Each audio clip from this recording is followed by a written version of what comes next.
Bueno, buenas noches a todos. Bienvenidos al primer webinar en conjunto entre el Comité de Adulto Mayor y el Comité de Enfermedades Cardiovasculares en la Mujer. El tema que hemos elegido para la temática de hoy es más allá de la menopausia, estilo de vida y salud en la mujer mayor.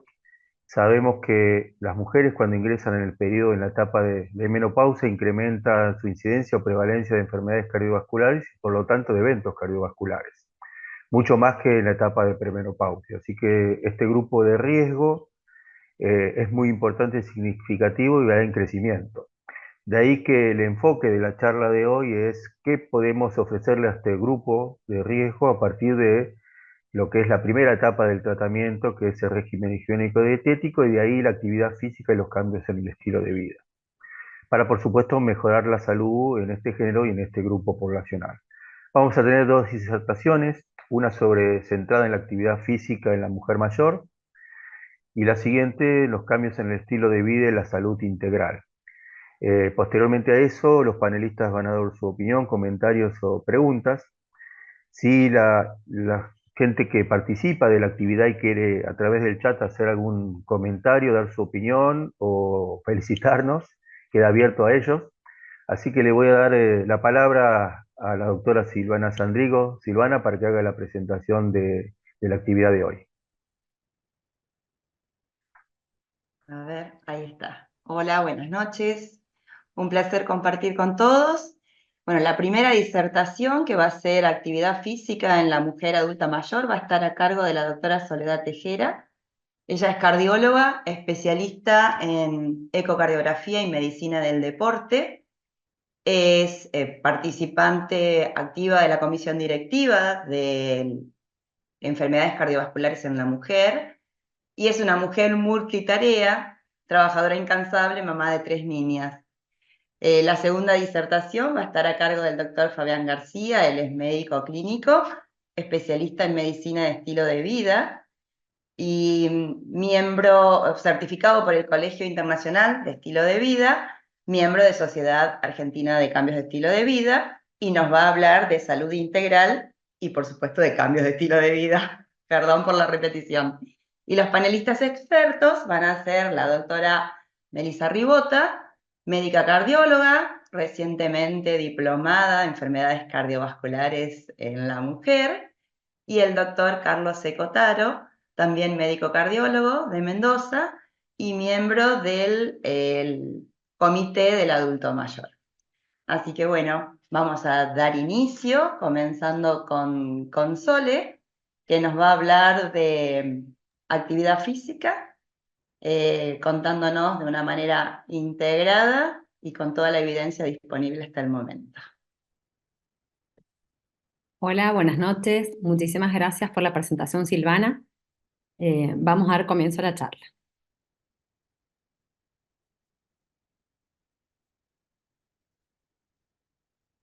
Bueno, como dijo recién la doctora, vamos a hablar hoy de actividad física centrada en la mujer mayor. Más allá de la menopausia, lo que nos convoca hoy, un estilo de vida y salud en la mujer mayor.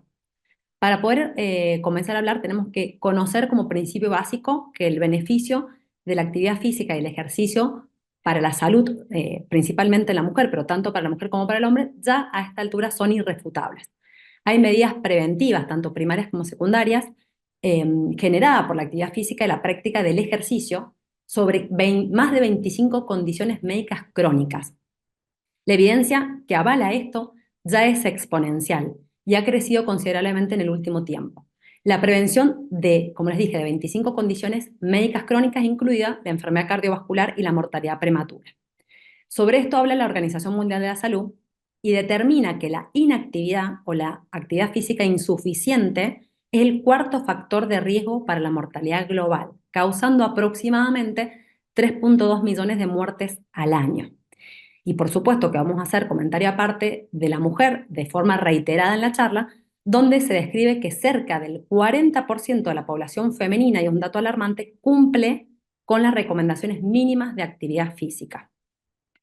Los patrones y predictores de actividad física están determinados principalmente por el género. ¿Qué quiere decir esto? Que cuando comparamos a las mujeres con los hombres, Ellas en su tiempo libre presentan una menor práctica de actividad física y ejercicio con respecto a los hombres. Esto intensifica su riesgo cardiovascular, llevándola a un aumento del riesgo del 68% por encima de los hombres cuando permanecen sedentarias más de 12 horas al día. Y sabiendo que con la realización de actividad física, con la prescripción mínima, que luego la vamos a nombrar, logramos disminuir ese riesgo cardiovascular entre un 30 y un 40%. Solamente si les pedimos que realicen actividad física. Entonces, nos metemos en la mujer adulta mayor o el envejecimiento. El envejecimiento es un proceso universal e inevitable para todos, que va a llevar a una etapa de mayor vulnerabilidad de enfermedades. Empiezan a aparecer conceptos de fragilidad, debilidad, sarcopenia, que van a ser inevitables. Entonces acá aparece el concepto reiterado de la actividad física y la prescripción del ejercicio, que serán los fuertes para modificar el fenotipo de envejecimiento. Y vamos a tener dos tipos de envejecimiento, el saludable y el no saludable, siempre asociado o no a la actividad física. Acá vamos a utilizar a la actividad física y al ejercicio como estrategias en la promoción o prevención primaria, en la prevención secundaria o prevención de enfermedades establecidas en los adultos mayores. Y si hablamos de mujeres, tenemos que saber que aquellas mujeres que permanecen activas físicamente tienen una disminución del riesgo medio del 25% en el cáncer de mama. Este dato se los recalqué en rojo porque, como venimos luchando los cardiólogos hace muchos años, sabemos que es más impactante el cáncer de mama que hablar de enfermedad cardiovascular, que es la primera causa de muerte en las mujeres. Pero bueno, la actividad física reduce ambos y la reducción en cáncer de mama está muy conocida. Entonces, la actividad física cumple un rol indiscutible e importante en enfermedades relevantes como las cardiometabólicas, cáncer, afectaciones musculoesqueléticas, neurológicas, así como disminuye la incidencia en la mortalidad precoz. Como les dije recién, el beneficio que realiza la actividad física en realidad está aún en estudio sobre cuáles son las vías que llevan finalmente a tener una reducción del riesgo en las diferentes patologías principales. Sí está claro que genera un equilibrio energético que colabora a la reducción del peso. Al disminuir la grasa y la grasa visceral, esto disminuye la incidencia de factores de riesgo establecidos como es la obesidad y el sobrepeso. En las mujeres se establece que la presencia de obesidad aumenta su riesgo cardiovascular en un 25% y por cada kilo de peso ganado aumenta un 3% el riesgo de enfermedad cardiovascular. Entonces, tenemos datos alarmantes en los cuales nos pueden motivar a nosotros como profesionales de la salud a prescribir la actividad física en pacientes femeninas en edad mayor. A su vez, como vemos en esta filmina, disminuye el riesgo de varias enfermedades, entre ellas, como dijimos, cáncer de mama, cáncer de colon, la hipertensión al generar el ejercicio, una regulación del sistema nervioso simpático o parasimpático, mejora el perfil lipídico, disminuyendo la incidencia sobre el stroke o presencia de ACV, y, como bien se conoce, la sensibilización a la insulina y el control glucémico con mejor control en diabetes tipo 2. Entonces, ¿cómo vamos a hacer para optimizar la salud en una población que envejece? Antes de hablar de los objetivos, tenemos que saber dónde estamos parados hoy. Hoy, en la actualidad, estamos en una población que envejece exponencialmente. Se estima que la población duplicará a los pacientes de mayores de 65 años ya para el año 2050, alcanzando los 1.500 millones. Y triplicará los pacientes de 80 años en una etapa que la estamos transitando entre el 2019 y el 2050. Eso nos arrojan los últimos estudios, llegando a más de 420 millones de pacientes de 80 años. Entonces, estamos, sin lugar a dudas, ante una población que tiene mayor susceptibilidad, como dijimos anteriormente, a enfermedades crónicas y a discapacidades. Y ahí es donde tenemos que actuar nosotros. Entonces, nuestros objetivos serán desarrollar intervenciones que nos permitan facilitar o retrasar los efectos perjudiciales propios del envejecimiento, con el objetivo final de tener una mejor vida en la vejez y mantener las capacidades funcionales aumentando el número de años vividos sin discapacidad, lo cual generará más costos en la salud, mayor consumo de medicamentos que llevarán a mayor discapacidad. Surge como respuesta inevitable, como principal medida, la actividad física y el ejercicio. Y asociados a ellos, como les nombré anteriormente, el fenotipo de envejecimiento que vamos a buscar, que va a ser el fenotipo de envejecimiento saludable. Dos tipos de fenotipos de envejecimiento, no asociado a estilo de vida saludable y el asociado a estilo de vida saludable. A la izquierda de la pantalla, aquellos pacientes que opten por tener una actividad sedentaria, que se va a asociar, como ya nos hablará Fabián, a menor adherencia a alimentación saludable, a factores de riesgo como el tabaquismo y el consumo excesivo de alcohol. Y hacia la derecha, bueno, el ejemplo es una mujer que está activa físicamente, donde mejora la composición corporal, el VO max, y disminuye la incidencia de las enfermedades. Como vemos, ambos fenotipos de pacientes van a llegar al mismo camino final. Es un camino decreciente asociado al proceso de envejecimiento, pero sin lugar a duda, el tiempo decreciente y el proceso será diferente velocidad. Ahí está nuestro trabajo. Buscar un estilo de vida donde los determinantes de ese envejecimiento lleven un envejecimiento saludable. Hay enfermedades más relacionadas en las mujeres, donde las vemos con mayor frecuencia.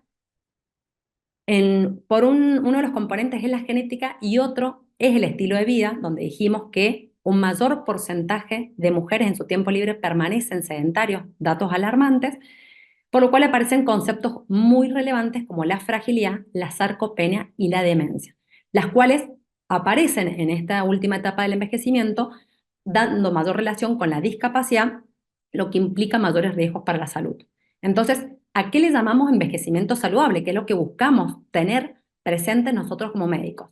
A un desarrollo, a un mantenimiento de las capacidades funcionales como tal, la cual dependerá de capacidades intrínsecas, niveles socioeconómicos y el entorno físico y la interacción entre ellas.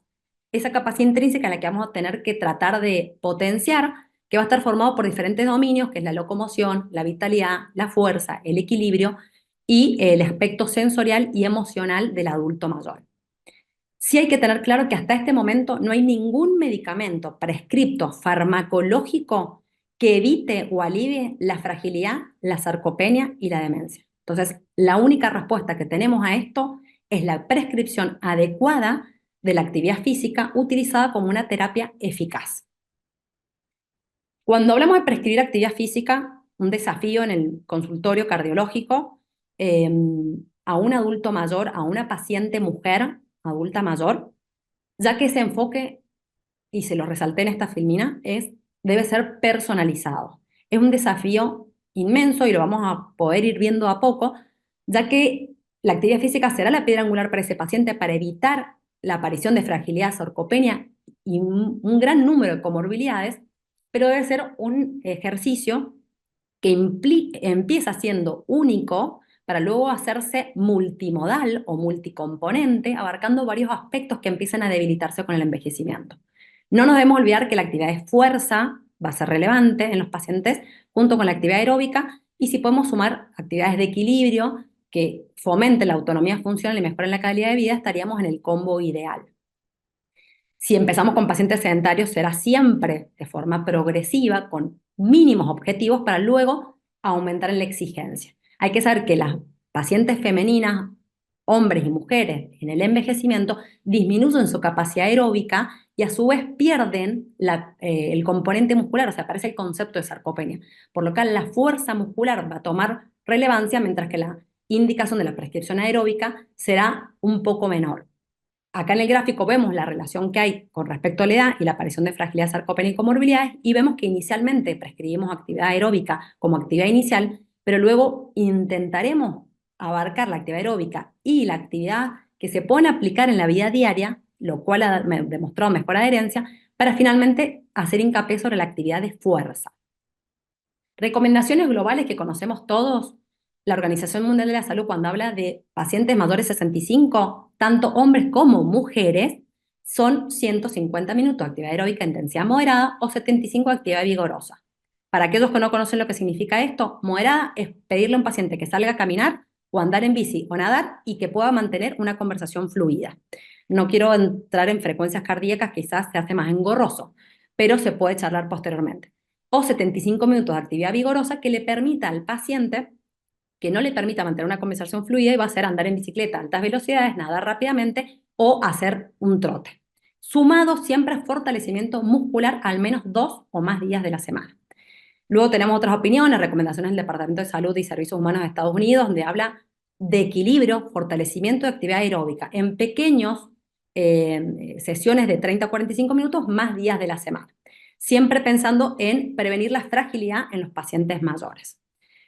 Un poquito de datos mujeres, saber que en las mujeres, sobre todo, la estrategia principal para que tengan mejor adherencia a la actividad física, la cual la mujer multitarea o multitasking cuesta aún más, es integrar los ejercicios a la vida cotidiana. Ejemplos simples que podemos utilizar en el consultorio van a ser lavar los platos en una pierna, alternándola con la otra pierna, levantarse o sentarse de la silla sin utilizar los brazos, preferir la escalera en vez del ascensor. Les dejé un par de recomendaciones que podemos hacer a diario y que eso va a hacer que la paciente logre adherir mejor a la actividad física, tanto involucrando la fuerza, el componente aeróbico y anaeróbico. Serán medidas preventivas para enfermedades relevantes, como dijimos anteriormente, enfermedad cardiovascular, diabetes, obesidad, demencia y sarcopenia, y volvemos al concepto de que la sarcopenia es un elemento importante que aparece en la tercera edad y que no tiene tratamiento farmacológico, es nulo, y para otras patologías como la demencia, en donde el tratamiento farmacológico es muy limitado. Entonces, saber que el valor real de la actividad física va a abarcar 4 ámbitos principales, va a buscar optimizar la composición corporal como factor preventivo, va a actuar sobre factores de riesgo de manera precoz antes de aparecer las enfermedades, también va a tratar enfermedades crónicas junto con el uso de medicamentos y va a prevenir el deterioro inherente a la edad. Como les dejo en este gráfico que me pareció muy atractivo, lo van a ver marcado hacia la izquierda, la eficacia demostrada del ejercicio físico en estos 4 componentes reales, y hacia la derecha la evidencia del tratamiento farmacológico. Como vemos, el tratamiento farmacológico tiene evidencia en el cuadro amarillo, donde habla del tratamiento sobre enfermedades crónicas ya establecidas, pero no hay evidencia en composición corporal, en prevención de la aparición de los factores de riesgo, seguir un paso previo a la aparición de la enfermedad, y tampoco hay evidencia sobre lo que habíamos dicho anterior, el deterioro inherente a la edad, la fragilidad, la debilidad y la sarcopenia. Salud ósea, un desafío en la mujer. Ahora sí, hablando específicamente de la actividad centrada en la etapa principal de la mujer del día de hoy, que es la menopausia, tenemos que tener claro que en esta etapa la disminución de la masa ósea es donde más se exacerba. Sí, a mí me gusta transmitir a las pacientes en el consultorio que la disminución de la masa ósea comienza mucho antes de la menopausia, incluso en mujeres sedentarias a los 20 años de edad. Por investigaciones se ha demostrado disminución de la masa ósea en la cabeza del fémur. No es un dato menor y es un dato que nos motiva a las pacientes a que se muevan antes de llegar a la menopausia. En la menopausia, esta disminución de la masa ósea se exacerba aún más con la pérdida de la función ovárica, perimenopausia y menopausia ya establecida. Entonces, aumentar la densidad ósea en un 10% disminuye el riesgo de fracturas en un 50% en las mujeres. Fomentar la fuerza y la función muscular, es decir, evitar la sarcopenia, nos ayudará a mejorar el pronóstico de estas pacientes en la etapa menopáusica. No hay duda que la prescripción de la actividad física en ellas debe ser el principal tratamiento médico. ¿Y qué tipo de ejercicio le vamos a prescribir a estas pacientes? Bueno, volvemos a lo mismo, es un ejercicio multicomponente.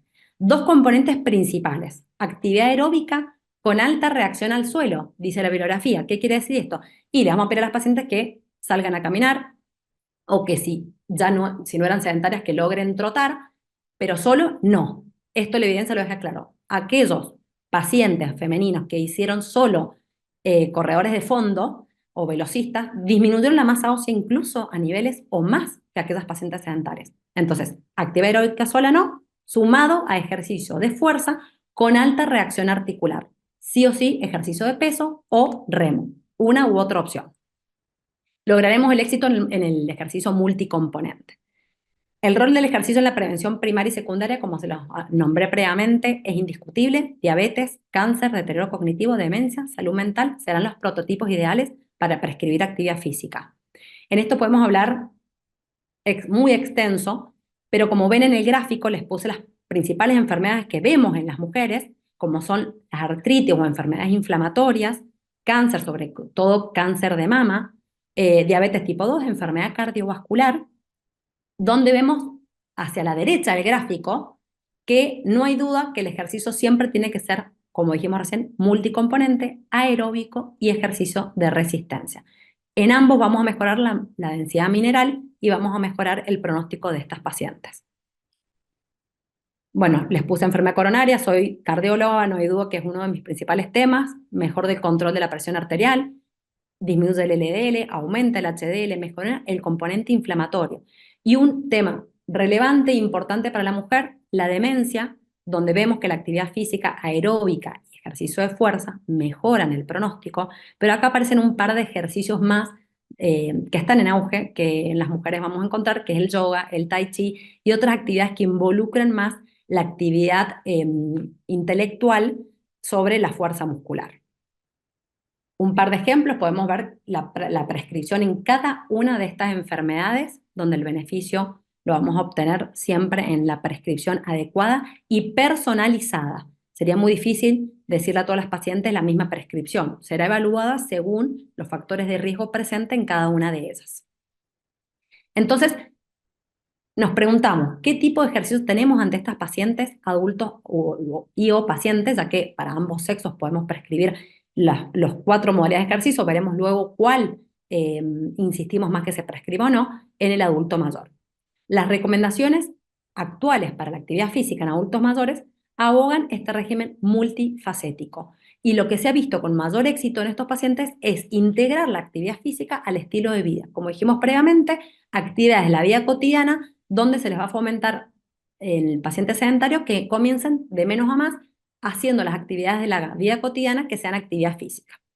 Pero bueno, vamos a hablar un poquito de cada uno de estos entrenamientos. El entrenamiento aeróbico continuo es el entrenamiento que conocemos todos, que fue el primer entrenamiento que prescribimos los médicos en el consultorio, que mejora la capacidad funcional cardiovascular y cardiorrespiratoria. Es el que tiene más evidencia en mujeres por mejorar su condición física, como se lo remarqué en rojo. Pero empieza a aparecer un modelo emergente en auge, que es el entrenamiento de alta intensidad o llamado entrenamiento HIIT. Este entrenamiento ha mostrado evidencia en los últimos tiempos, sobre todo en mujeres, de mejorar la composición corporal a expensas de mejorar la masa grasa, mejorar la fuerza, disminuir la circunferencia abdominal y mejorar los valores de tensión arterial, tanto en mujeres premenopáusicas, menopáusicas y posmenopáusicas. Se vio en realidad que las mujeres tenían más adherencia a este tipo de entrenamiento, ya que es el que más se asemeja a las actividades de la vida cotidiana. ¿Por qué? Porque son intervalos muy cortos de alta intensidad, según el protocolo, de pocos segundos a minutos, intercalados con pocos minutos de descanso.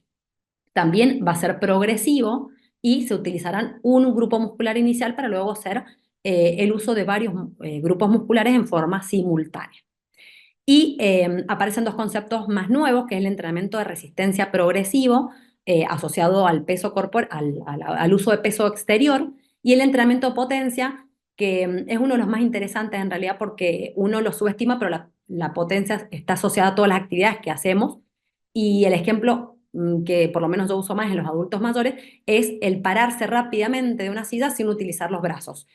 Por supuesto, vuelvo a lo mismo, si el paciente es sedentario, pedirle que lo haga lentamente hasta luego adquirir el equilibrio y la postura para poder hacerlo rápidamente. Entonces, podemos decir que en conclusión, el envejecimiento es un proceso universal inevitable que llevará a mayor vulnerabilidad de enfermedades y la actividad física será la única responsable de modular esta vulnerabilidad y lograr un fenotipo de envejecimiento más saludable. La prescripción de la actividad física será personalizada siempre, multicomponente, con una responsabilidad en la prescripción, sabiendo que la prescripción será la misma que de un tratamiento farmacológico, ya que la dosis respuesta variará entre diferentes individuos según su patología basal y factores de riesgo asociados.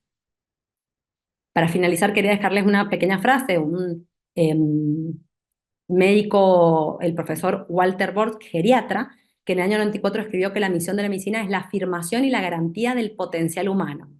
Lograrlo implica promover la resiliencia, definida como la capacidad de resistir a la adversidad y mantener la estabilidad ante esos desafíos físicos, psicológicos y sociales propios del envejecimiento.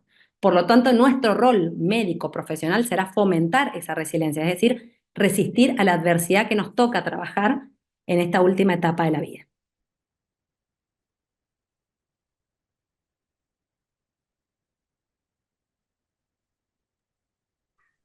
Gracias, chicos. Le cedo la palabra a Fabián. Gracias, Soledad. Le damos espacio para que comparta Fabián su presentación sobre cambios en el estilo de vida y salud integral. Primero me desmuteo, ahora vamos a intentar compartir pantalla.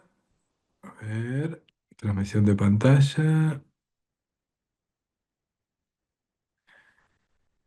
Ok, comenzar transmisión.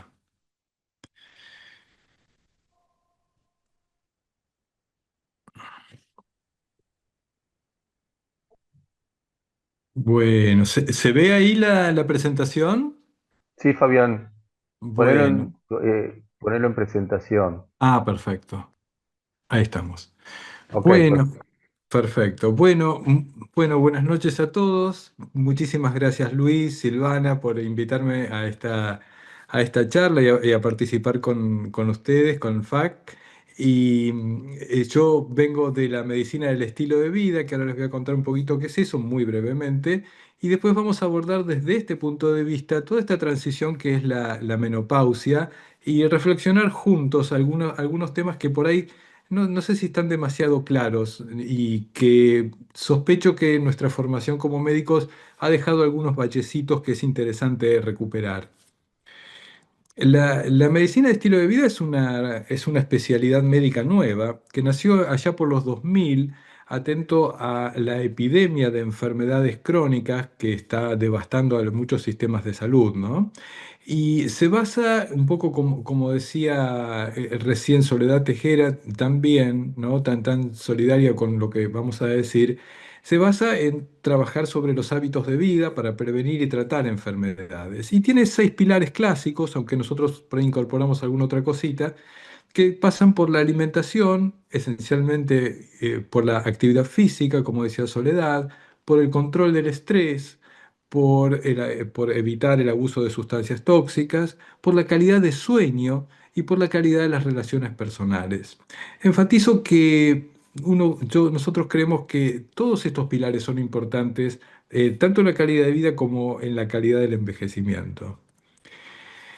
Y ahora metámonos un poquitito más en el tema. Como se decía, estamos asistiendo a una transición demográfica caracterizada por un aumento de la expectativa de vida. Hay mucho que hablar de esto, por ahí algunos aspectos no son tan sencillos. Es notable que tenemos un prolongado periodo reproductivo ahora. Y también es notable cuando uno empieza a comparar especies transversalmente, que nuestra especie está un poquito quebrando algunas lógicas, algunos principios de la biología, ¿no? Porque nuestra especie es muy longeva, pero seguramente ustedes saben que la longevidad de la mayor parte de las especies depende del tamaño, cuando hablamos de mamíferos, ¿eh? Hay unos peces que viven cientos de años y qué sé yo, pero los mamíferos, el tamaño rige la longevidad, ¿no? O sea, las ballenas son muy longevas, los elefantes son longevos, los rinocerontes un poco menos y los ratoncitos viven muy poquitos años. Los conejos viven menos, etcétera, etcétera. Ahora, nosotros somos un poquito outliers en este sentido, es decir, que para nuestro tamaño corporal deberíamos vivir menos de lo que vivimos. Y es notable también que cuanto más longeva es una especie, menor es la fertilidad, ¿no es cierto? Y cosa que es bastante lógica. Sin embargo, de todos los primates que existen hoy, y hablo de los primates sin cola, ¿no? Lo que en inglés se llaman apes, orangutanes, bonobos, chimpancés, nosotros, neandertales y qué sé yo, la fertilidad mayor la tenemos nosotros. Y esto es un rasgo muy importante en la evolución de los seres humanos que muchas veces no se conoce. Por ejemplo, uno podría considerar que está aumentando muchísimo la población anciana. Esto es cierto, pero en gran medida, por supuesto, tiene que ver con la prolongación de la expectativa de vida, pero también con la disminución de la fertilidad. Hay más ancianos, proporcionalmente, también en gran medida porque hay menos niños. Esta etapa postreproductiva de la que vamos a hablar y que es tan interesante, es muy diferente para hombres y mujeres, ¿no? Y los hombres entramos ahí sin darnos mucha cuenta, nada, nos vamos poniendo viejos, nos vamos arrugando, qué sé yo, de a poquitito, un día nos miramos en el espejo y nos parece que estamos más viejos y qué sé yo, pero la verdad es que no hay una gran transición. En cambio, las mujeres, fieles a su estilo, hacen una revolución en su biología. ¿Por qué digo esto de fieles a su estilo? Porque la mujer es una criatura que cambia su biología a lo largo de su trayectoria vital más de una vez. Es decir, cada embarazo implica una transformación tremenda de su metabolismo, de su inmunidad, etcétera, etcétera, de su estado de ánimo, del funcionamiento de su cerebro, de la sensibilidad a las hormonas, etcétera. Y la menopausia, o esta transición que vamos a abordar, tiene mucho que ver con una nueva transformación de la mujer. Insisto en que nuestra especie, que no somos esta, ojo, el chimpancé te está mirando desde afuera, nuestra especie, los Homo sapiens, vivimos mucho más allá de lo anticipada para nuestra talla o para nuestro volumen corporal, ¿no? Además, hemos quebrado la ley de que a mayor longevidad, menor fertilidad. Y es muy probable que esto nos haya dado una gran ventaja adaptativa. Es decir, esa señora chimpancé que ustedes ven ahí va a tener un hijo cada 4, cada 6 años, de acuerdo a cuánta comida encuentre.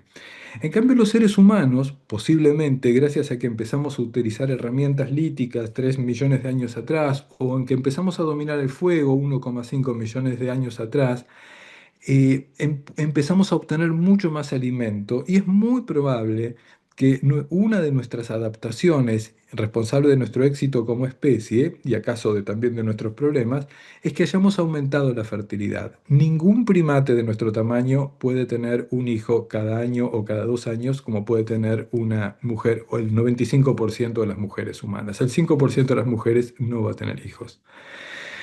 Y es notable que en casi todos los animales, la mujer no vive después de la menopausia, porque la verdad es que biológicamente no tiene mucho que hacer después de la menopausia.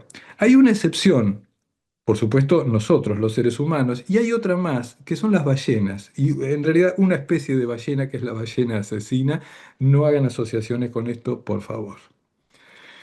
Muy bien.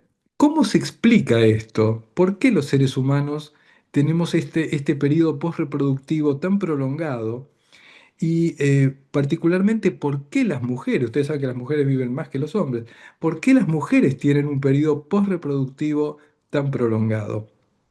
Bueno, si uno junta todas estas cosas que acabamos de hablar, y sabemos que la mujer humana tiene una elevada fertilidad, va a tener muchos hijos, ¿sí? Y que además es muy probable que varias mujeres mueran en el parto, porque la mortalidad periparto es muy elevada en la especie humana, mucho más que en la mayor parte de los animales, debido a la estrechez de la pelvis, ¿sí? Y al gran tamaño de la cabeza del bebé, etcétera.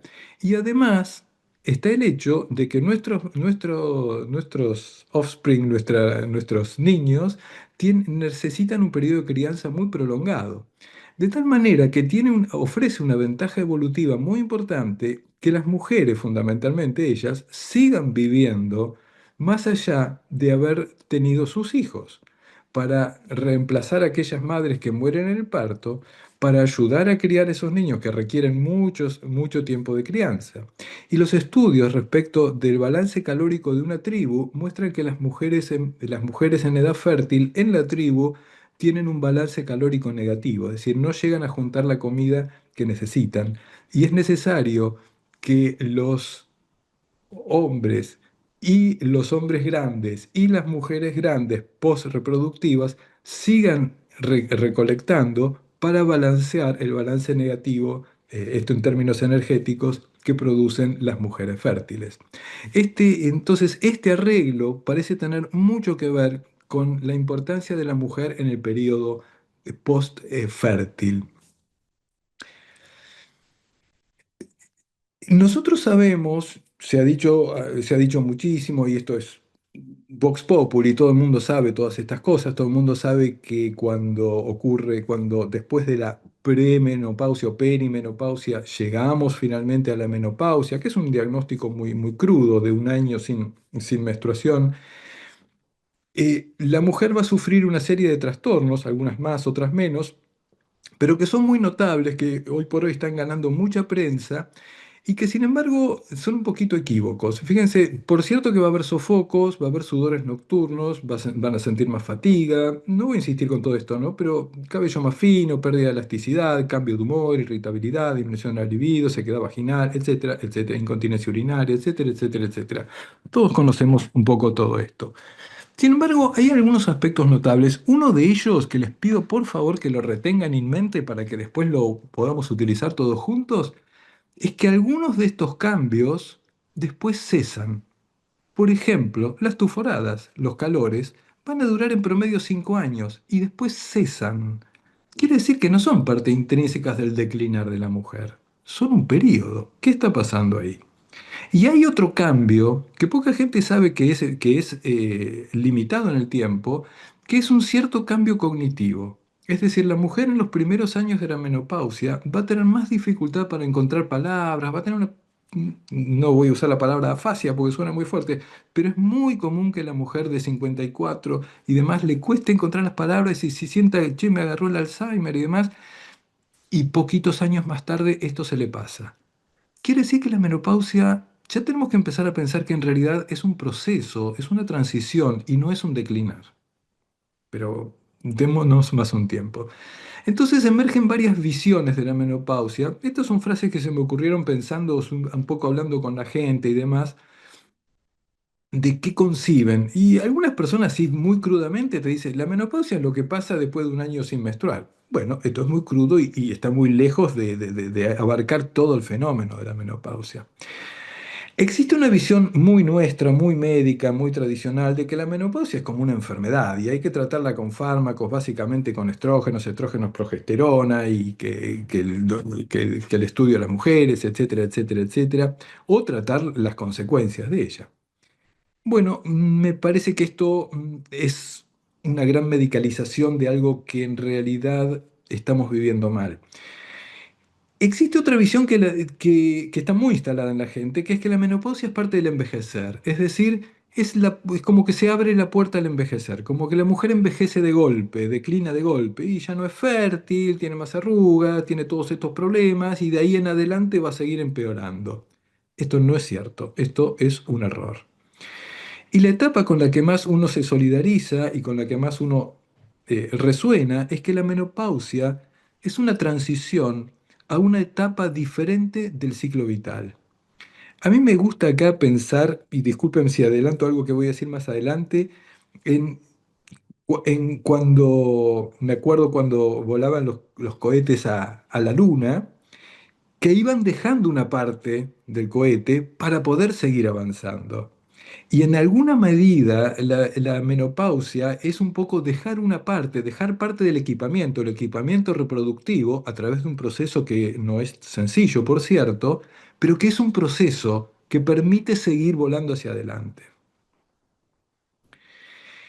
Acá les voy a ofrecer una comparación, y discúlpenme que esto esté en inglés, entre la menopausia, entre los cazadores recolectores, que hoy quedan por suerte algunos, y las mujeres del mundo occidental. La edad de instalación de la menopausia es la misma.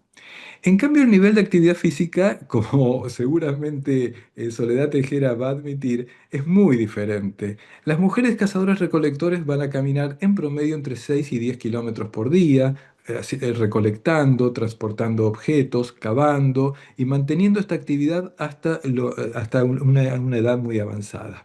Mientras que en las poblaciones occidentales la mujer es mayormente sedentaria y la actividad suele disminuir con la edad.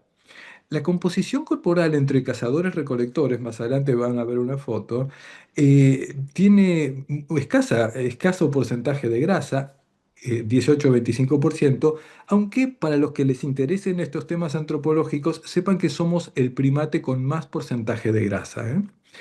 Y la masa muscular magra de la mujer de cazadores-recolectores no cambia sustancialmente con la menopausia, se mantiene. En cambio, en la mujer en la población occidental aumenta su porcentaje de grasa y es muy común la sarcopenia, como se venía diciendo. En cuanto a la dieta, es muy diferente. La dieta de cazadores-recolectores es muy alta en fibra, muy diversas plantas y carne magra, no hay otra, por cierto, no hay carne criada en feedlots. Y, por supuesto, desconocen el azúcar y las harinas refinadas, mientras que nosotros comemos todo lo contrario. En cuanto a la salud cardiovascular, es muy baja la prevalencia de aterosclerosis e hipertensión en cazadores recolectores en África. Hay excepciones, ¿no? Em, la salud metabólica es interesante porque la obesidad es muy rara. En un estudio que juntó varias tribus de cazadores recolectores, la tasa de obesidad era entre mujeres 4%, mientras que en hombres era de 1,5, algo por el estilo. Pero lo notable más que esto es que no aumenta con la edad. ¿Sí? En cambio, en la mujer occidental el síndrome metabólico es extremadamente común y se exacerba con la menopausia.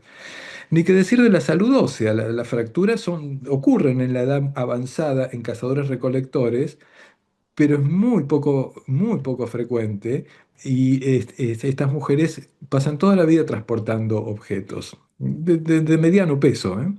Mientras que en nuestra sociedad, como sabemos, la osteoporosis es extremadamente común. Los síntomas vasomotores también existen, pero son mucho más leves y producen muchísimo menos distrés que en nuestros consultorios. Y para cerrar esto, el marco cultural es que las sociedades cazadoras-recolectores ven a la menopausia como algo positivo, que le da a la mujer un mayor estatus social, por favor retengan esto, a la cual se le empieza a reconocer sabiduría y autonomía. Mientras que en nuestras sociedades el marco es de medicalización y nos fijamos en los síntomas, en los déficits, etcétera. Y el rol de la mujer posmenopáusica en la sociedad de cazadores-recolectores es del cuidado de los niños, como hablábamos, de nuevamente recolectar alimento y de transmisión cultural. Mientras que en nuestras sociedades, frecuentemente la mujer posmenopáusica tiene una menor participación en el trabajo y en la influencia social. Quiere decir que aparecen dos escenarios absolutamente diferentes. Y fíjense que la menopausia de la mujer cazador-recolector, que es lo que fuimos todos hasta hace 4.000 años, es totalmente diferente de la menopausia que hoy viene a nuestros consultorios, a la cual nosotros indicamos como una menopausia, como un fenómeno biológico, cuando en realidad estamos viendo una versión de un fenómeno biológico. Entonces, yo me permito proponerles que la menopausia que nosotros vemos, esta menopausia con las tuforadas, con el sufrimiento, con la depresión, etcétera, etcétera, es o debe ser clasificada junto con otras enfermedades del mismatch entre nuestra genética y nuestro estilo de vida. ¿Sí? Porque tenemos una genética que para hacer actividad física durante toda la vida, hasta los últimos días de nuestra vida, no lo hacemos. Esto conduce en gran medida junto con los alimentos ultraprocesados que no estamos preparados para digerir ni para metabolizar, a la obesidad, aterosclerosis, tabaquismo, etcétera, etcétera. Les estoy proponiendo que nuestra versión occidental de menopausia es una versión mismacheada por nuestro estilo de vida. Entonces propongo que busquemos, a ver, acá juguemos un poquito con las ideas y busquemos un enfoque diferente entonces para abordar este problema. Eh, un juego, ahí tenemos un pececito a la derecha, ¿no? Y después hay una pecera que está vacía, no tiene pececito. Yo propongo que el pececito que está en la pecera de la derecha está como, por así decir, en un paradigma. Él piensa que la menopausia es así. Ahora, el pececito ve que hay otras cosas y entonces nada hacia la otra pecera. Choca contra la pared, vuelve. Vuelve a nadar hacia allá y dice, me estoy acercando y de repente me estoy alejando. Esto es lo que ocurre cuando uno piensa dentro de un único paradigma. Este pececito va a tener que saltar de su pecera y saltar a otro paradigma para encarar los problemas de una manera diferente. Muy rápido repaso de los problemas que ya se mencionaron, que Soledad mencionó también. Esta es la evolución característica de la masa ósea en nuestras mujeres occidentales, con lo cual uno ve que llegando a una determinada edad, perdón, eh, prácticamente todas van a tener osteopenia u osteoporosis. Y esto es lo normal en nuestras sociedades. Pero esto no es esta no es la historia de la humanidad, esta no es la historia natural del ser humano. Nosotros tenemos todos estos recursos, que bifosfonatos, que calcio, vitamina D, dinosumab, etcétera, etcétera. Pero fíjense cuál es la trayectoria de la masa ósea. Arriba de todo tienen la trayectoria en hombres, que es más afortunada. Después tenemos la trayectoria en mujeres cazadores recolectores, la línea negra entera. Fíjense que van a llegar a su menopausia con una masa ósea normal y van a tener baja masa ósea, más allá por los 65 años van a tener van a tener osteopenia, pero no van a tener osteoporosis. Es muy, muy excepcional la osteoporosis.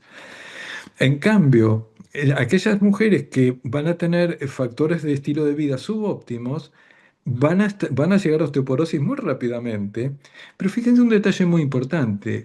La clave, cuando hablamos de masa ósea, es el pico de masa ósea que hemos alcanzado a los 20 años.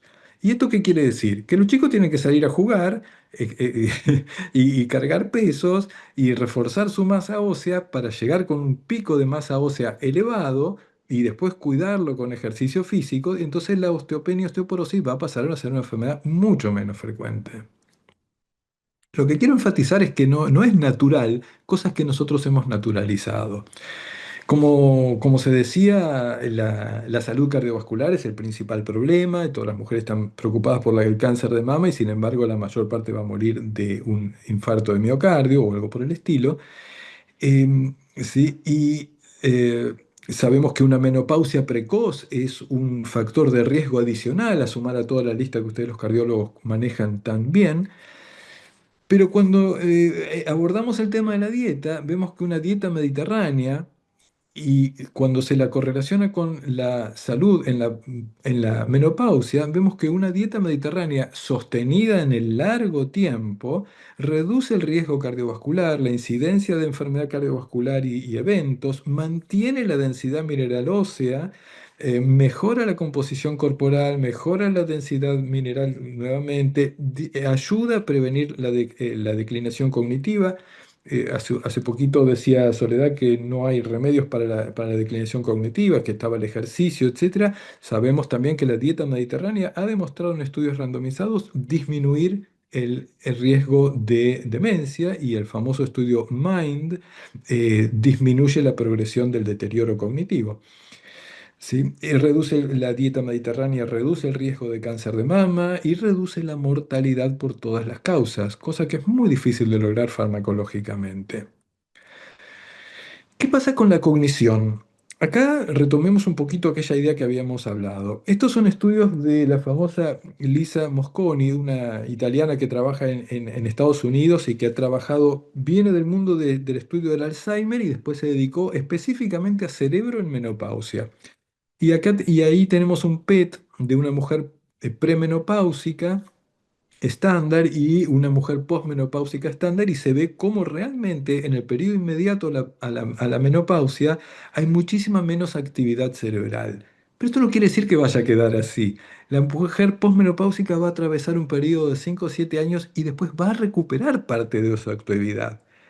Quiere decir que si uno piensa acá en términos de una creación, un propósito, estos son todas asunciones, por supuesto, pero si uno piensa en un modelo de vida humano, parece ver que estamos viendo un plan detrás de esto, ¿no es cierto? Parece ser que la mujer tiene que enfrentar una gran transición, pero después se recupera, porque tiene algo que hacer todavía en esta vida. Eh, Nuevamente, fíjense acá, vuelvo al tema de la dieta mediterránea, estudios hechos por la misma Lisa Mosconi, que realmente es muy interesante buscarla. eh, los comparados, estos son ejemplos de estudios grandes, ¿no? Porque podrían decir estos son individuos nada más. Se ve como la dieta mediterránea no solamente mejora las pruebas neurocognitivas, sino que mejora la estructura cerebral en mujeres perfectamente comparables en todo otro aspecto. La actividad física y los resultados de salud mental durante la menopausia. Esto es un estudio randomizado controlado que muestra que la actividad física parece mejorar el estado de ánimo y las medidas de calidad de vida relacionadas con la menopausia, y aparece como un verdadero tratamiento para la menopausia. Entonces, unas conclusiones preliminares que les ofrezco y someto a arbitrio es que la menopausia puede, yo creo que debe, entenderse como una transición biológica a una nueva etapa de la vida que tiene una función relevante. Y creo que las medidas de estilo de vida, que ahora vamos a abordar un poquitín, son eficaces en la prevención y en el tratamiento de la sintomatología de esta transición, puesto que tienen más que ver con nuestra genética.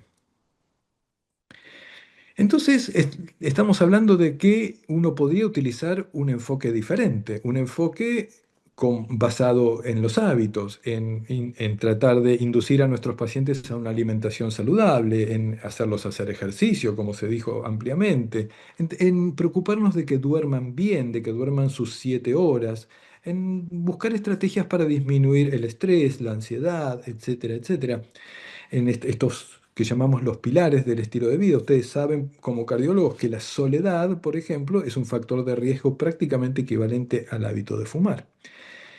El problema está, a ver, no me quiero exceder con el tiempo, sigamos más o menos bien. El problema está en que los pacientes no nos dan bolilla. Es decir, nosotros les decimos todas estas cosas, pero después la verdad es que el acatamiento es muy bajo y esto está súper, súper estudiado. Entonces, lo central de la medicina de estilo de vida es que trabaja en la manera de hacer que los pacientes cambien sus hábitos. Es decir, lo realmente fuerte de la medicina de estilo de vida es cómo hacer para que los pacientes cambien sus hábitos. Y se lo voy a resumir muy corto, con brevedad, en honor al tiempo. Lo primero es investigar la motivación del paciente. Mire, señora, usted debería caminar más. ¿Se siente motivada para hacerlo? Con frecuencia nos van a decir que no. No le insisten a ese paciente, no va a caminar. Nos va a decir que sí por amabilidad, pero no va a salir a caminar. Entonces ahí tenemos que trabajar en generar esa motivación. Y si el paciente dice, sí, estoy motivada para caminar, sí, sí, sí, estoy muy motivada. Ahora viene otra pregunta, ¿y qué confianza tenés en que vas a poder caminar todos los días 15 minutos como estamos hablando? Y muy poca. Ah, entonces ahí esa paciente está muy motivada, pero también va a fracasar, porque no, porque interiormente su discurso interior le está diciendo que ella no es capaz de cumplir con una meta. Eso hay que trabajarlo antes de decirle al paciente qué es lo que vamos a hacer. Y la otra cosa que viene después es la construcción del hábito. Los médicos a veces pasamos mucho tiempo prescribiendo remedios, explicándole a los pacientes, cosas que están muy buenas y demás, pero hay que empezar a dedicar tiempo a, junto con el paciente y un poco funcionando como coaches, construir el hábito junto con el paciente. Nosotros tenemos que informar a nuestro paciente para sacarlo de la fase precontemplativa de Prochaska, se lo acuerdan por ahí atrás, es decir, la paciente que dice, ¿para qué voy a caminar? Yo estoy muy bien así como estoy. Bueno, no, hay un montón de estudios que muestran que esto te va a servir, que en el futuro, que te va a hacer bien. Tratar siempre de asociarlas con las cosas negativas, ¿viste? Ese dolor en la espalda que tenés, seguro que va a mejorar si te pones más activa, etcétera. Después testeamos, como acabamos de ver, la motivación y la confianza, y después le proponemos cambios que siempre tienen que ser muy chiquititos. Utilizamos este algoritmo, este esquema SMART, que significa S de específico, es decir, quiero eh, que camines, ¿sí? Tiene que ser mesurable, quiero que camines 10 minutos o 1 kilómetro. Tiene que ser aplicable. Si yo quiero que camines 1 kilómetro y es algo que puede hacer, que no tiene una artrosis de rodilla limitante, etcétera. Tiene que ser relevante. Sí, caminar 1 kilómetro, la verdad es que cambia muchísimos aspectos de la salud. Y tiene que estar temporalmente ordenado. Es decir, bueno, y vamos a hacerlo 3 veces por semana y dentro de un mes lo vamos a reevaluar y por ahí aumentamos la dosis, etcétera. Y después viene facilitar este cambio de hábito, que significa, por ejemplo, los lunes, miércoles y viernes, ponete las zapatillas al lado de la cama en vez de los zapatos de taco y ponete el jogging al lado de la cama. Entonces, cuando te despertás, te vas a encontrar con la ropa de salir a hacer tu actividad física, por ejemplo. O sea, a grandes rasgos, hacer muchas pequeñas medidas para hacer fácil el hábito bueno y muchas medidas para hacer difícil el hábito malo. Y reevaluar y admitir los fracasos y volver a avanzar. Ups, Entonces acá había una foto más por ahí, a ver si está. Ahí está. Conclusiones. La menopausia, les propongo que es un proceso vital en el cual la mujer desactiva su fertilidad, pero no porque esté envejeciendo, sino para abordar un nuevo rol. O sea, envejece como envejecemos todos. Gran parte de la carga de morbilidad asociada a este proceso es en realidad un mismatch entre nuestra herencia genética y nuestro estilo de vida occidental. Y las estrategias de medicina de estilo de vida son muy importantes para ayudar a transitar esta etapa. Ahora sí les agradezco la atención. Muchas gracias a los dos disertantes. Excelentes las charlas, así que le vamos a pedir a Meli, en primer lugar, si quiere hacer alguna observación, pregunta, y después a Carlos. Bueno, muchísimas gracias por las presentaciones, la verdad que fantásticas, muy interesantes. Y tengo un par de preguntas, vamos a ir de a poco en honor al tiempo, pero eh, vamos a ir por las que quiero hacer en primer lugar. Sole, quería preguntarte en cuanto a la evaluación cardiovascular pre-actividad física en una paciente menopáusica, ¿qué recomendás en cuanto a la evaluación, ¿no? ¿Qué evaluación cardiovascular indicarías previo a el comienzo de la actividad física de una mujer que comienza en edad menopáusica? Eli. Bueno, gracias por la pregunta, en primer lugar. En principio, saber que el abordaje de las pacientes femeninas en la etapa postmenopáusica es un trabajo multidisciplinario. Trabajarlo solo en el consultorio es muy difícil. Siempre en mi experiencia personal trato de ponernos en contacto. Primero, como dice Fabián, motivar a las pacientes. Nos encontramos con un gran número de pacientes sedentarios. Las estadísticas que les conté en la presentación son reales e incluso a veces podríamos pensar que son mayores. Motivarlas es un trabajo diario. Entonces nosotros abordamos a los pacientes con estudios cardiológicos de rutina, como es un electrocardiograma, un examen cardiovascular exhaustivo, toma de presión, detección de factores de riesgo, análisis clínicos, análisis de sangre, y siempre trabajando en conjunto con las ginecólogas que con los años han logrado derivarnos pacientes y trabajar en conjunto, saber que esas pacientes tienen riesgo cardiovascular. Lo dijo Fabián, lo dije yo, se mueren por enfermedad cardiovascular más que por cáncer de mama. Nosotros necesitamos contarlo más. Y a pesar de la edad que tienen, que muchos médicos creen que no, les hacemos una ergometría nosotros a los pacientes para poder definir en qué capacidad funcional la paciente está. Y de ahí poder prescribir una actividad física consciente y personalizada. Una paciente sedentaria no la podemos mandar a trotar o a caminar vigorosamente porque, como decía Fabián, no lo va a realizar. Entonces, saber que vas a empezar por una actividad progresiva, leve, o de intensidad moderada que se llama, enseñarles, yo me tomo el trabajo de enseñarles a medirse la frecuencia cardíaca, si tienen la capacidad económica de hacerlo, muchos lo pueden hacer y saber cuál es su zona de frecuencia cardíaca verde, como le dicen los pacientes, o de actividad moderada, que es entre el 60 y el 80% su frecuencia cardíaca.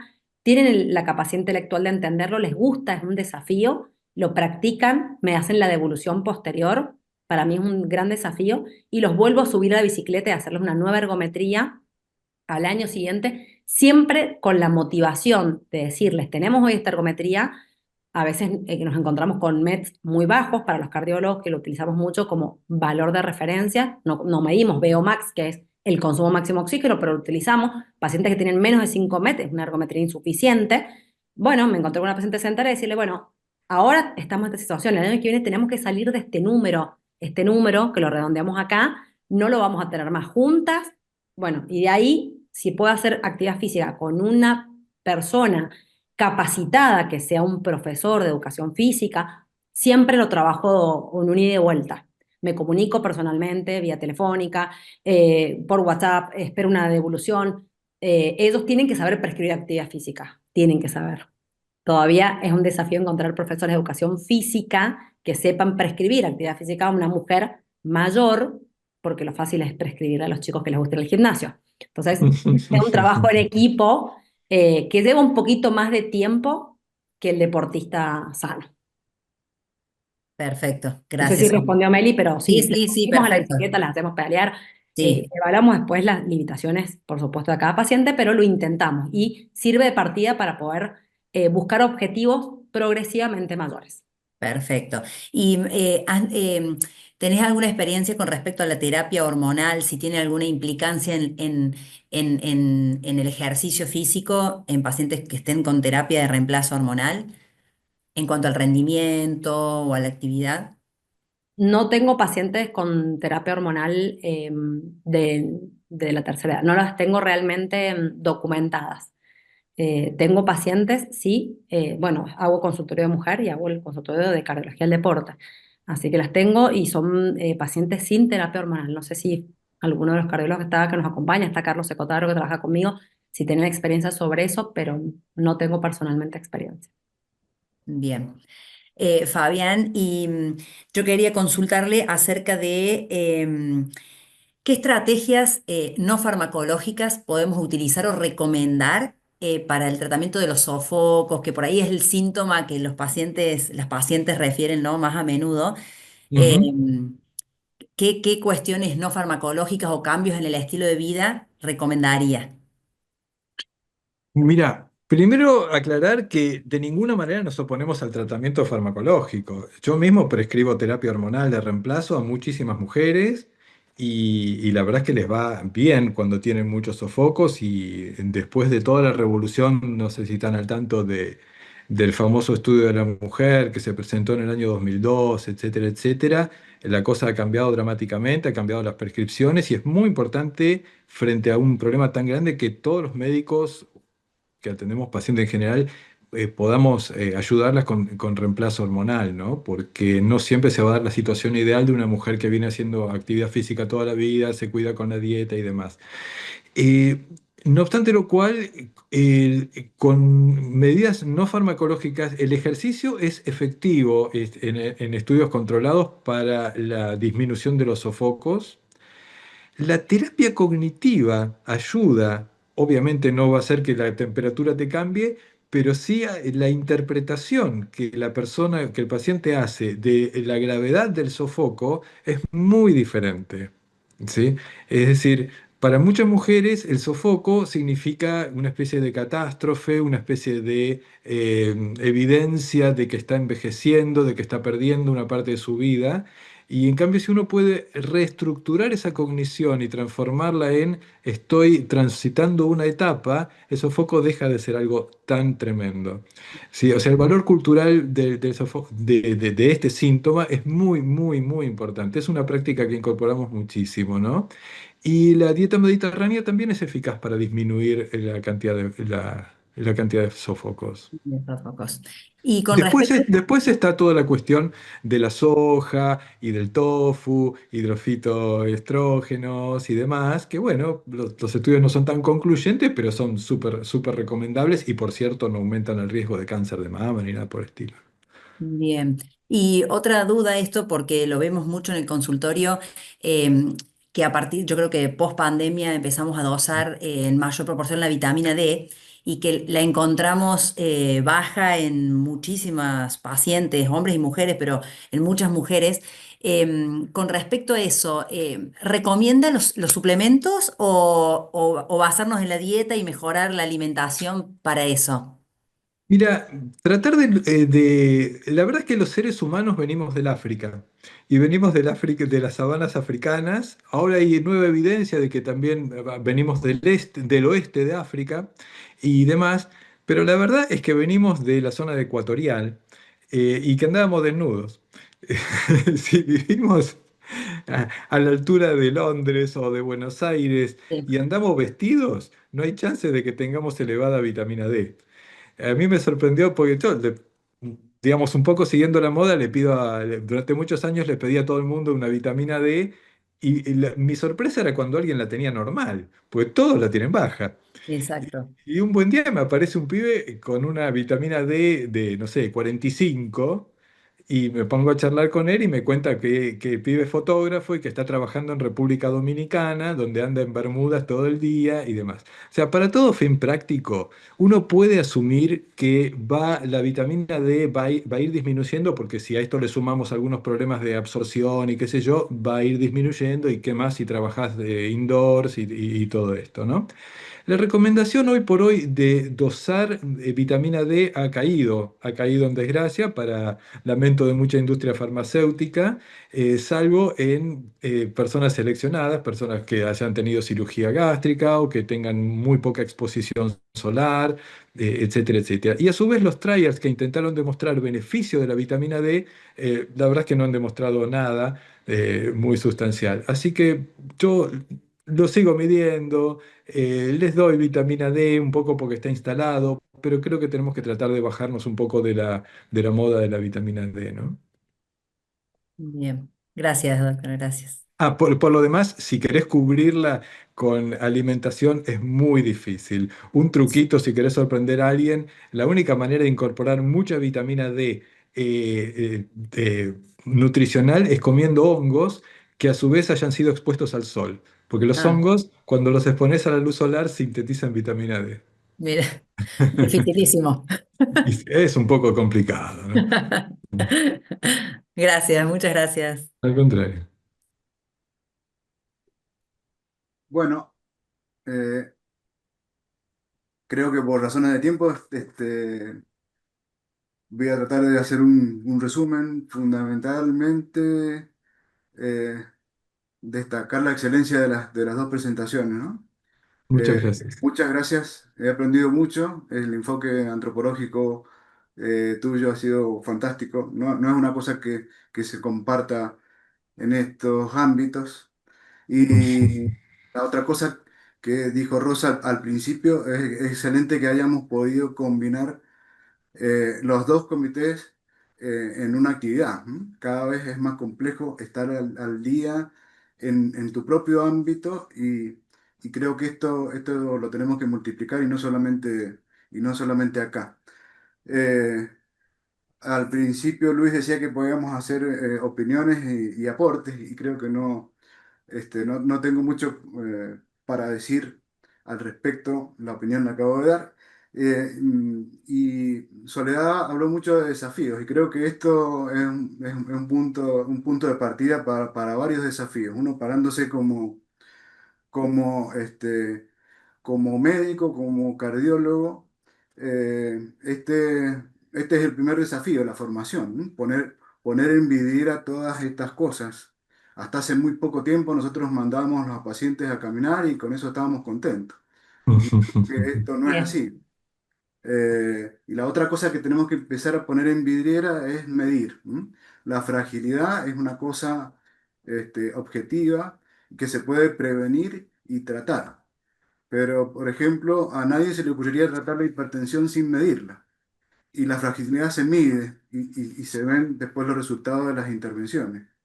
Eh, Eso desde el punto de vista de desafío como médico y como desafío para con los pacientes. Tenemos nosotros un enemigo que es el tiempo, no en el sentido el de la charla, sino el tiempo que le podemos dedicar al paciente para estas cosas. Y entonces me parece que hay que empezar a actuar en equipo y formar nosotros profes e integrarnos con visiones como la de Fabián para el futuro. Y no ser solamente, esto es un desafío individual, tal vez sea, y lo tiro acá en la mesa, que están presidente y vicepresidente de un comité, integrante de la mesa directiva, tal vez sea un desafío institucional trabajar en programas para actividad física en adultos mayores, ¿no? Es nada más que aportar. Bueno, excelente. Y estaba revisando en el chat que tenemos una pregunta para Sole. En caso de una paciente en etapa menopáusica que sea parapléjica, ¿qué otra alternativa terapéutica puede existir para reemplazar la actividad física? Bueno, son casos, por supuesto, complejos, como siempre dije en la charla, que la prescripción tiene que ser personalizada y no hay duda que ese tipo de paciente, como todos, ¿no? Sin subestimar el resto de los pacientes, tiene que estar en manos de un equipo multidisciplinario bien formado. Es un desafío.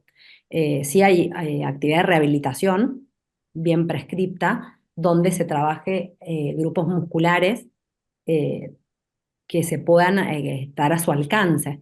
Pero Bueno, por lo menos nosotros en Mendoza, como dijo recién Carlos, es un desafío. Creo que en Buenos Aires, bueno, Dios está en todos lados, pero atiende en Buenos Aires, el dicho está, no tenemos rehabilitación cardiovascular de acceso para todos, de hecho. Entonces, el tiempo apremia, pero creo que la dedicación hay que tenerla cuando uno toma el desafío de trabajar en esto. Entonces, poder comunicar con el profesional de deporte o de rehabilitación cardiovascular como médico, bueno, saber que esa es una paciente que necesita evitar la sarcopenia, evitar la fragilidad ósea, evitar las fracturas que van a empeorar su pronóstico, bueno, trabajar en conjunto y ver qué tanto se puede avanzar, bueno, obviamente una paciente que es compleja, si es parapléjica, pero cuánto se puede avanzar en una progresión con pequeños objetivos, eh, hacerlo progresivamente en conjunto, sin lugar a duda con un equipo bien formado de rehabilitación. Nosotros como cardiólogos del consultorio nos involucramos más en lo que hacemos cardiología del deporte o cardiología de adulto mayor, sumado a mujer, donde si no estamos involucrados y comprometidos no vemos resultados. Esos pacientes no vuelven más. Como dijo Fabián, son pacientes desmotivados naturalmente. Entonces, un poco somos cardiólogos, otra parte somos psicólogos y otra parte somos motivadores. Eh, yo Tal soy cual. una convencida de lo que hago, entonces lo transmito en el consultorio. Quiero que el paciente se vaya motivado, lo vuelvo a citar. Entonces, una paciente compleja como la que acabas de nombrar, viene acompañada. No tengo una paciente parapléjica, pero tengo una paciente femenina de más de 65 años que tiene una enfermedad neurodegenerativa que he visto a lo largo de estos años, su progresión, y viene al consultorio con su profesor de educación física y su esposo y lo trabajamos en conjunto y él viene con el marido y el profesor, y vienen todos motivados a mostrarme la evolución y la progresión. Creo que eso es lo más importante o el logro que más tenemos. Nos formamos en la universidad para prescribir remedios, pero no nos formamos para prevenir enfermedades. Entonces, nos tenemos que enamorar de esto, de prevenir, y salir un poco de la lapicera o de la receta digital ahora para convencernos de que esto es lo más importante para que los pacientes puedan envejecer saludablemente y lograr que todos tengan ese fenotipo saludable. Eso es lo que tenemos que querer y convencernos nosotros. Muchas gracias. ¿Tenemos tiempo para una pregunta más?